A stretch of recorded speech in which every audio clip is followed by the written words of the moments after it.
الجزائري شنو كيقولوا على المغرب؟ سمعوا مزيان.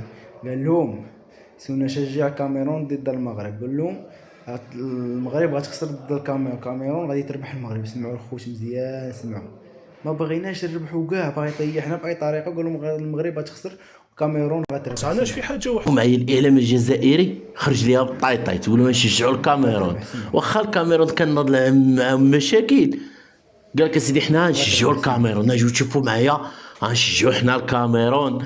عرفتي الاعلام الجزائري مبلبله فيه مع داك الشيء اللي كان وقع. قالك هما سيدي يشجعوا الكاميرون. خليكم مع الاعلام الجزائري. قبل الختام وليد العاقل محللنا، قلت لك في قبل نهاية الحصة أنك تقول لنا من هو المنتخب الذي سيشجعه وليد العاقل في ثاني مباريات ربع النهائي بين المنتخب الكاميروني وصاحب الأرض والجمهور.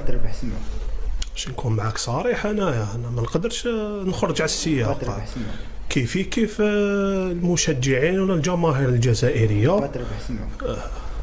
حنشجع المنتخب الكاميروني ان شاء الله. المنتخب الكاميروني يتأهل الى نصف النهائي بالاداء والنتيجه.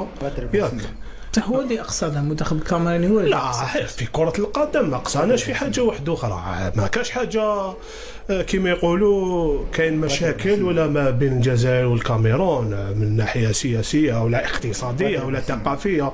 كاين لعبة تاع كرة القدم، لازم كاين فريق يربح وفريق يخسر، لازم نأمنوا بالشهادة. وإحنا الجزائر دوك هادي نقعدوا غير نربحوا ولا ما نخسروش، ما نجوزوش بأيام عصيبة ولا ما نجوزوش بسنوات وين يكون المستوى متذبذب. ولا عبالك المستوى لازم في بعض الأحيان يكون مرتفع، في بعض الأحيان ينزل، وهذه هي سنة الحياة. المنتخبات في العالم كامل هكذا، ماهيش فقط المنتخب الجزائري. المنتخب الجزائري وصل في 2014 للمركز 15، وحاليا المنتخب الجزائري متواجد في المركز 34. الكاميرون والمغرب راح نشجع الكاميرون. أنا نكون صريح معك، راح نشجعوا بشغف كما قال لي